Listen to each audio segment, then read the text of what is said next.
الحمد لله نحمده ونستعينه ونستغفره ونؤمن به ونتوكل عليه ونعوذ بالله من شرور أنفسنا ومن سيئات أعمالنا من يهده الله فلا مضل له ومن يضلل فلا هادي له ونشهد أن لا إله إلا الله وحده لا شريك له ونشهد أن سيدنا ونبينا ومولانا محمدا عبده ورسوله صلى الله تعالى عليه وعلى آله وأصحابه وأزواجه وذرياته وسلم تسليما كثيرا كثيرا. أما بعد، أعوذ بالله من الشيطان الرجيم. بسم الله الرحمن الرحيم. قال تعالى: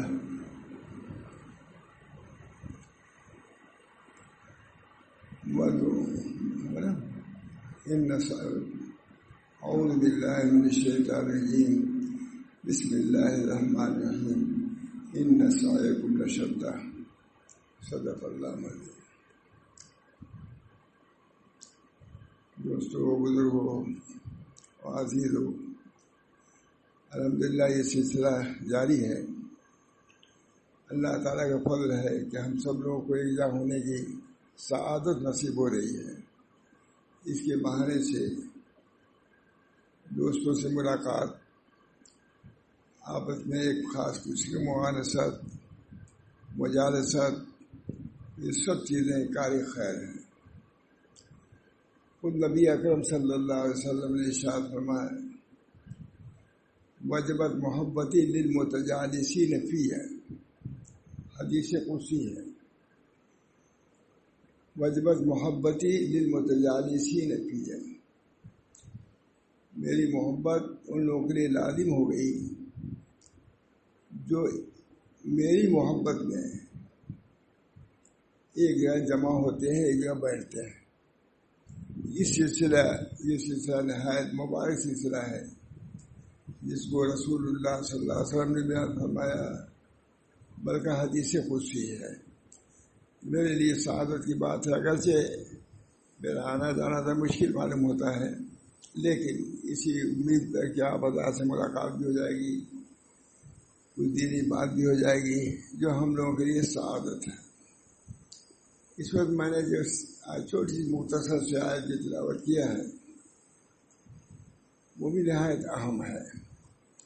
ادھر ہماری کہیں دعوت تھی، بیان کی دعوت، بعض کا بیان کرنے جانا تھا.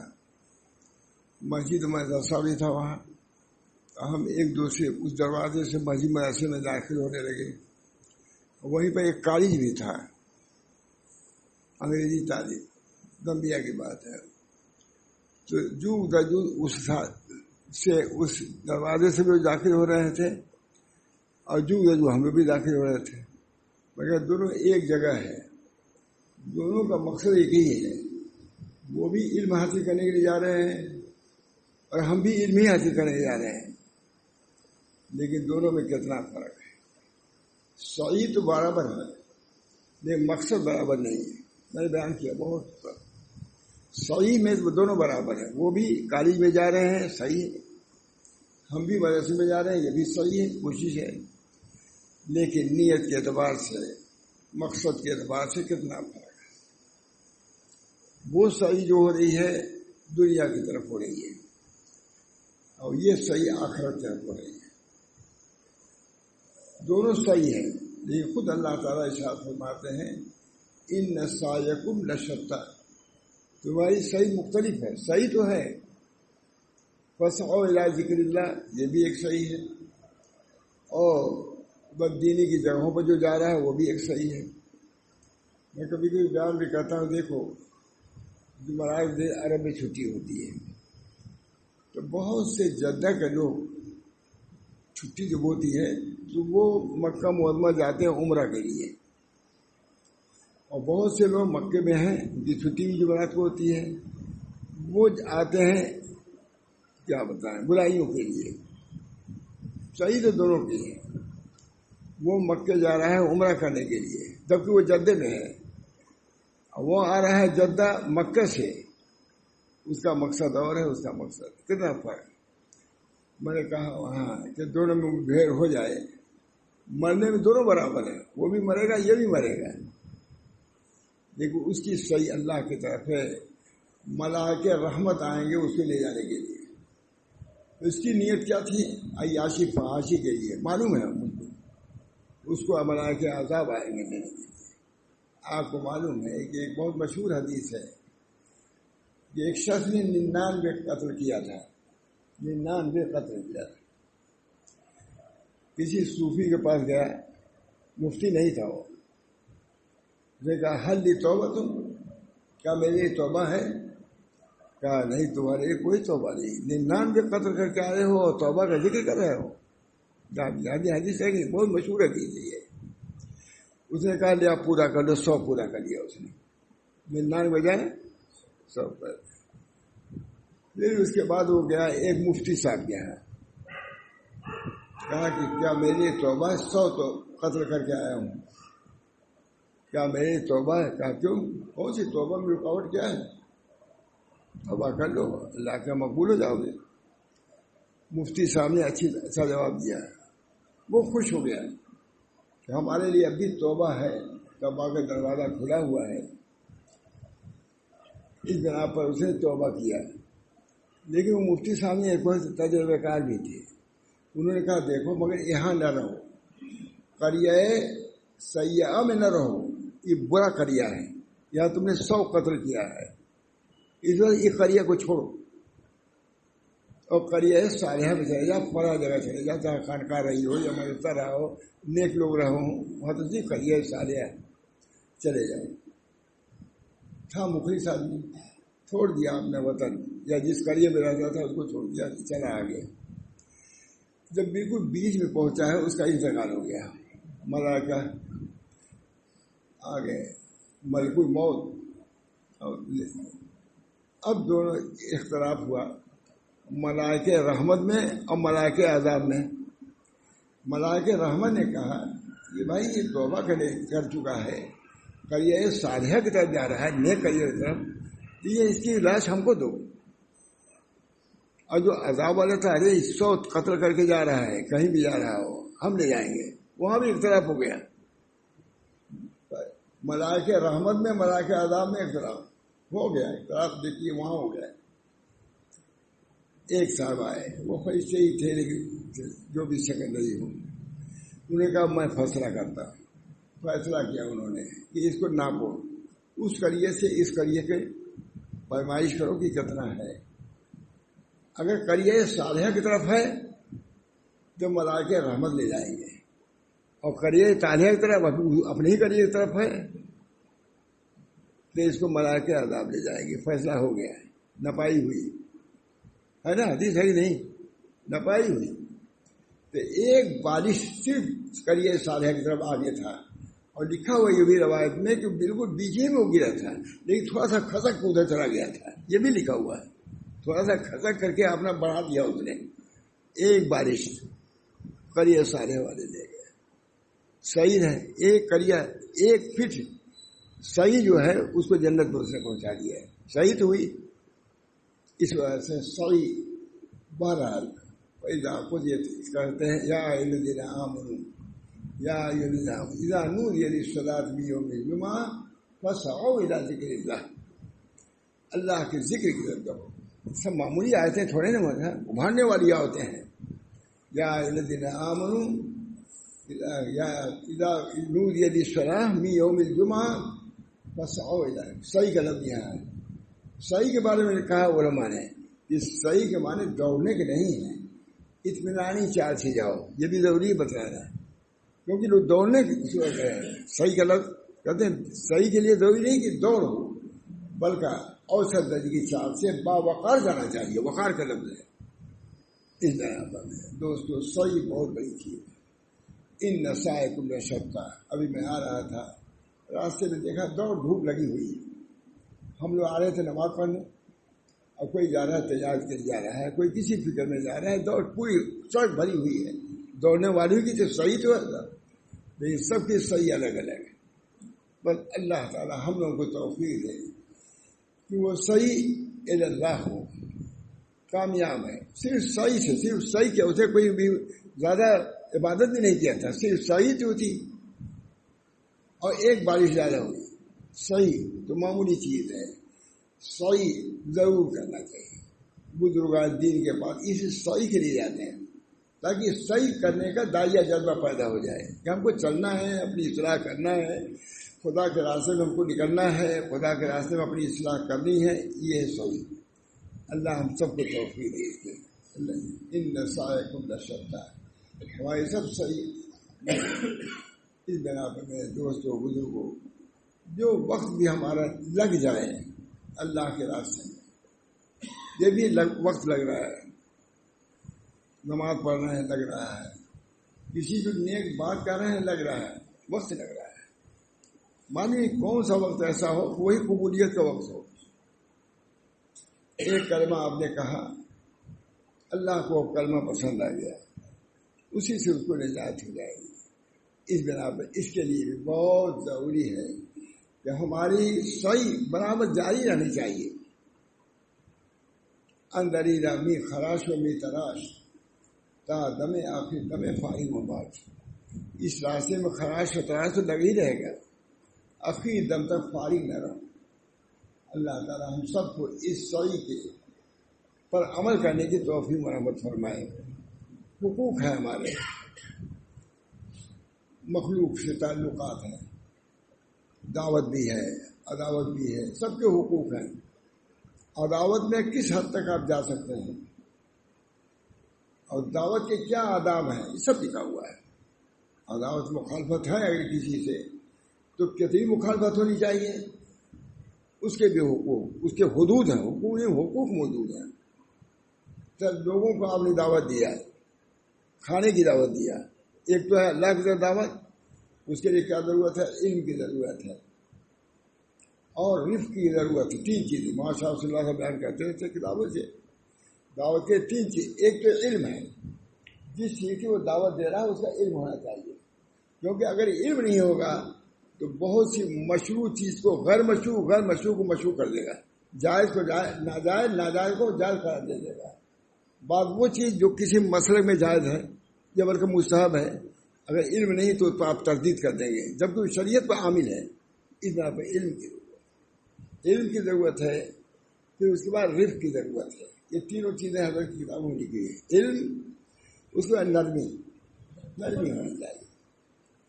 پورا آپ لوگ ایسے نرم کو کہیے، اور تو ہے لیکن نرم ہونی چاہیے۔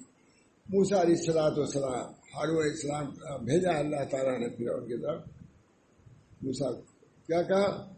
قول لین کا، نرم قول پر۔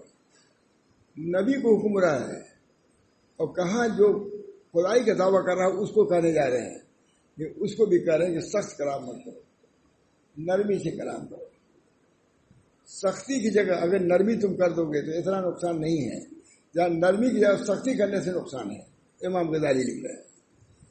اس وجہ سے امر بالمعروف نہی عن المنکر میں اس کا بہت اہتمام ہونا چاہیے، علم ہونا چاہیے، رفق ہونا چاہیے۔ اس کے باوجود اگر کسی کی طرف سے ناخوشگوار واقعہ ہوتا ہے تو علم چاہیے۔ علم اور رفق اور حلم تین چیزیں ہیں دعوت کے، تین چیزوں میں۔ ایک تو علم ہونا چاہیے، جس کی طرف دعوت دے رہا ہے اس کے متعلق سمجھنا چاہیے کہ ہے کیا ہے۔ ایسا تو نہیں ہے کہ صحیح برائی ہو، آپ برائی سے دعوت دے رہے ہو لاعلمی کی بنا پر، یا کسی مسلک میں وہ جائز ہو آپ اس کو ناجائز قرار دے رہے ہو، نہیں، اس کے علم ہونا چاہیے۔ دوسری بات یہ ہے کہ اس دعوت کو پیش کرو کیسے؟ رفق کے ساتھ، نرمی کے ساتھ پیش کرو، کیونکہ نرمی میں نفع زیادہ ہے۔ رفق کو انجا مگر لکھتے ہیں کہ رفق جو ہے یہ زیادہ کامیابی ہے۔ کامیاب کون ہے؟ رفق ہی ہے۔ اس بنا پر خود ہمارے حضرت کا قول تھا کہ اس زمانے میں امر بالمعروف نہی عن المنکر کے لیے تلطف متعین ہے، وہی رفق۔ اس زمانے میں امر بالمعروف نہی عن المنکر کے لیے تلطف متعین ہے۔ اس بنا پر نرمی سے کوئی بات کرو، سمجھاؤ قاعدے سے۔ اللہ تعالیٰ ہم سب کو ان کی توفیق دیں۔ یہ چیزیں ہیں، یہ دعوت کے بھی آداب ہیں کہ علم ہو اور رفق ہو اور اس کے بعد علم. 3 چیزوں کی ضرورت ہے. ان چیزوں کا لحاظ رکھنا ہر شخص کو ضروری ہے. بلکہ یہ دعوت جو ہے، جو ہم دعوت کھانے پینے کرتے ہیں، اس کے لیے بھی ہے. دعوت کے بھی آداب ہیں. اس کی نیت صحیح ہونی چاہیے. کیا ہے؟ تطیب و قلوب المومنین. مومنین کے قلوب کو خوش کرنے کے لیے دعوت کرو، نام کے لیے نہیں، نمود کے لیے نہیں.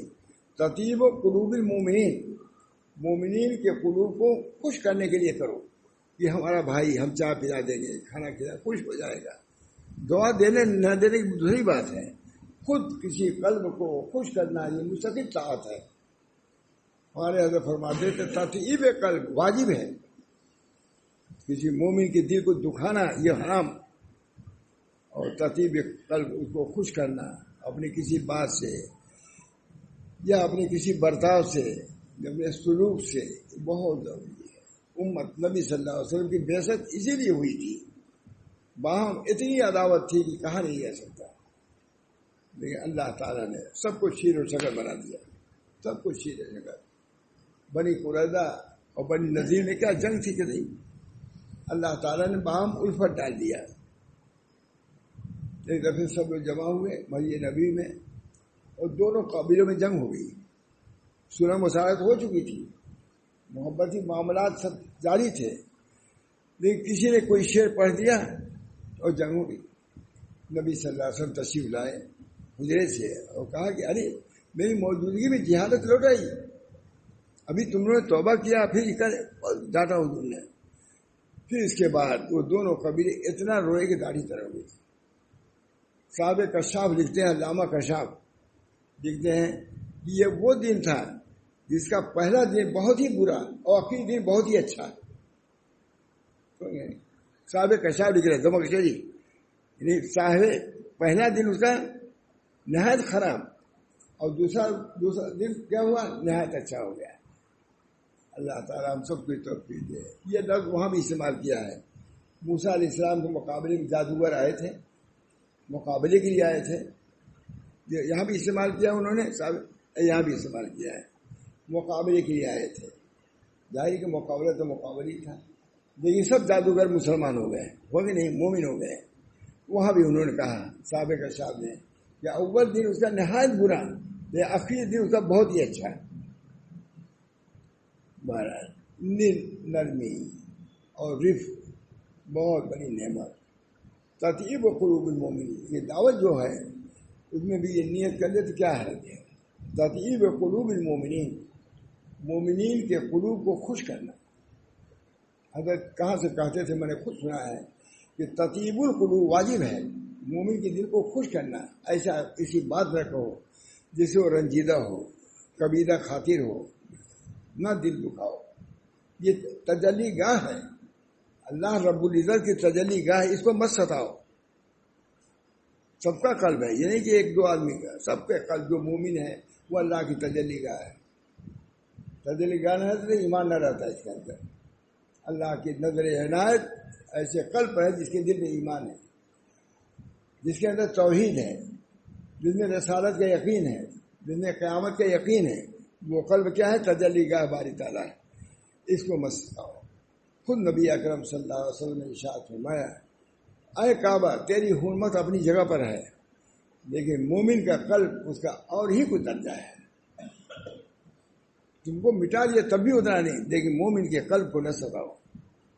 ہے کہ نہیں؟ حدیث ہے، قاضی ثناء اللہ پانی پتی نے سن لکھا ہے. بہرحال تطیب قلوب المومنین، اس دعوت سے بھی مقصد مومنین کے قلوب کو خوش کرنا ہے. اور دوسری بات کا تانیس و قلوب الاخوان، اور بھائیوں کے قلوب کو مانوس کرنا. کھلانے پہ مانوس ہو جاتے ہیں نہیں تو چائے پلائیے کہ مانوس ہو گئے. تانیس و قلوب، یہ امام غزالی کہہ سکتے تھے تانیس و قلوب الاخوان، اور بھائیوں کو قلوب کو مانوس کرنا خود مستقل ایک فریضہ ہے. وحشت نہ پیدا ہونے پائے، دوری نہ پیدا ہونے پائے، جدائی نہ ہونے پائے. تو تانیس و قلوب الاخوان، بھائیوں کے قلوب کے اندر انس پیدا کرنا. تم سے وحشت جو ہے، کھانے پینے سے کیا وحشت دور ہوتی کہ نہیں؟ چائے پی لیا ہی کر لیا. دو چیزیں امام غزالی لکھ رہے ہیں. اور تیسری بات بہت اچھی لکھی ہے، وہ تسنن بسنت النبی صلی اللہ علیہ وسلم فی طعام طعام، اور حضور کے سنت کا اتباع کرنا اطعام طعام میں، کھانا کھلانا یہ حضور کی سنت ہے، اس نیت سے کھلاؤ کہ حضور کھلاتے تھے، اب اس کا درجہ اور بڑھ گیا ہے۔ دو چیزیں وہ ہیں، تطیب قلوب المومنین و تانیس قلوب الاخوان، اور تیسری چیز یہ ہے وہ تسنن بسنت النبی صلی اللہ علیہ وسلم فی اطعام طعام، اطعام کھانا کھلانے میں یہ نیت کرو کہ حضور کھانا کھلاتے تھے تو ہم بھی کھلا رہے ہیں، تو کھانا کھلانے کا الگ ثواب اور حضور کی سنت کا خیال کرنا اتباع کا یہ الگ ثواب ملے گا۔ اس بنا پر دوستو بزرگو، اللہ تعالیٰ نے نبی صلی اللہ علیہ وسلم کو اسی کے لیے بھیجا تھا۔ بڑی عمدہ، المسلم من سلم المسلمون بلسانی، بہت مشہور حدیث ہے۔ ایک حدیث وہ بھی اس وقت ارشاد پڑھا تھا، کہتے ہیں تعاونوا لا تخاصموا لا تدابروا وكونوا عباد اللہ اخوانا، اے بھائیو پیٹھ نہ پھیرو، آپس میں مخاصمہ نہ کرو، بھائی بھائی ہو جاؤ۔ تو نبی اکرم صلی اللہ علیہ وسلم کی بعثت کا مقصد ہی یہی ہے، بعثت لأتمم مکارم الاخلاق، مکارم اخلاق کی تکمیل کی جب تشریح لائے تو امت کو اس کی طرف کتنا متوجہ ہونا چاہیے۔ کتنی کتابیں لکھی ہوئی ہیں، خلق عظیم پر خود مستقل کتاب نواسا نے لکھا ہے، اور ایک عالم کو میں نے دیکھا، اسے لکھا ہے کہ خلق عظیم کی تعریف آج تک کوئی سمجھ نہیں سکتا کہ حضور کس درجے پر تھے اخلاق کے، جو حضور صلی اللہ علیہ وسلم نے۔ اس بنا پر ان تعلیمات کو بھی پیش نظر رکھنا، اس کے لیے محنت کرنا، کوشش کرنا، یہ عین دین ہے۔ اللہ تعالیٰ ہم سب کو توفیق مرحمت فرمائے کہ نبی اکرم صلی اللہ علیہ وسلم جو اخلاق لے کے آئے تھے وہ اخلاق ہمارے درمیان میں بھی رائج ہو جائے، لوگ اس پہ مانوس ہو جائیں۔ بہت ہے حضور صلی اللہ علیہ وسلم کو معلوم ہے، بہت سنا میں نے امام محمد احمد صاحب سے کہ ایک یہودی لڑکا تھا، وہ پانی بھرنے کے لیے آیا، مشکیزہ لے کر کے پانی، وہ مشکیزہ وہ لڑکا لے نہیں جا سکتا تھا، اتنا بھاری تھا۔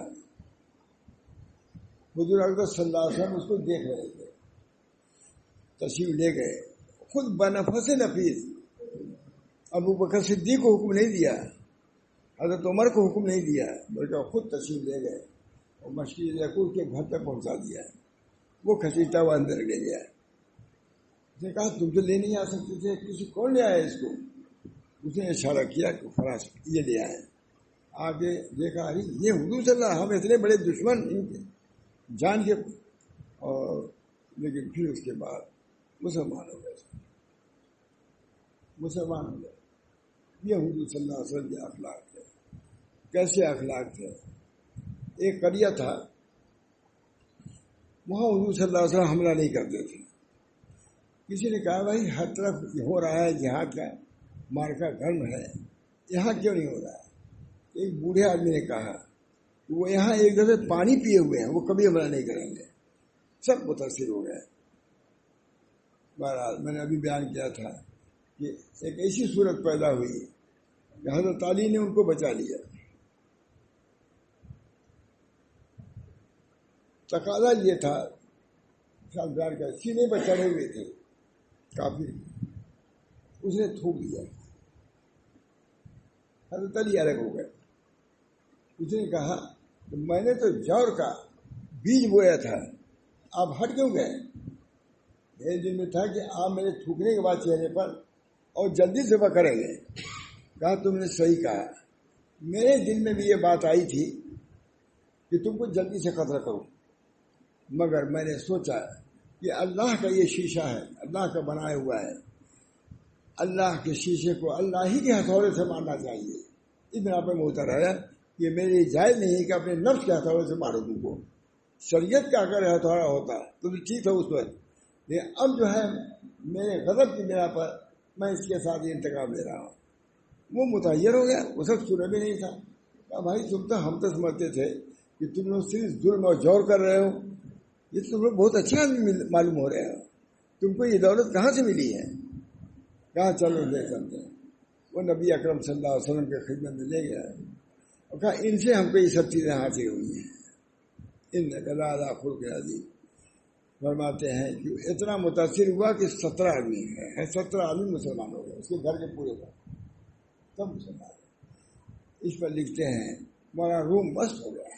فرماتے ہیں کہ اگر وہ آہن کی تلوار سے، لوہے کی تلوار سے اگر قتل کرتا ہے تو ایک آدمی کو جہنم میں بھیج دیتا اور جو لیکن حلم کی تلوار سے قتل کیا 14 آدمی جنت میں پہنچ گئے، سب مسلمان ہو گئے، وہ بھی مسلمان اور اس کے گھر والے سب مسلمان ہو گئے. یہ اخلاق نبی ہے صلی اللہ علیہ وسلم. صحابہ نے اس کو اختیار کیا. صحابہ نے علمنی ربی فاحسن تعلیمی، نبی صلی اللہ علیہ وسلم نے صحابہ کی تعلیم دی تھی. اس وجہ سے اپنے وقت میں رنگ گئے تھے وہ لوگ. جو اخلاق حضور نے اختیار کیا وہی انہوں نے اختیار کیا. اصحاب کا نجوم. اسی طریقے سے مشائخ کے بھی کچھ اعمال ہوتے ہیں، کچھ خصوصی اخلاق ہوتے ہیں.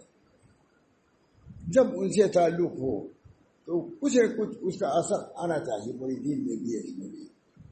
ہمارے حضرت ماں محمد احمد صاحب بہت با اخلاق تھے، بہت با اخلاق. حضرت کو خود اخلاق وہ تو نرم مشہور ہی تھے، لیکن الحمدللہ میں نے دیکھا ایسی صورت ہے کہ تعجب ہے کہ مولانا کس طرح برداشت کرتے ہیں اور کس طرح لوگوں کی رعایت کرتے ہیں.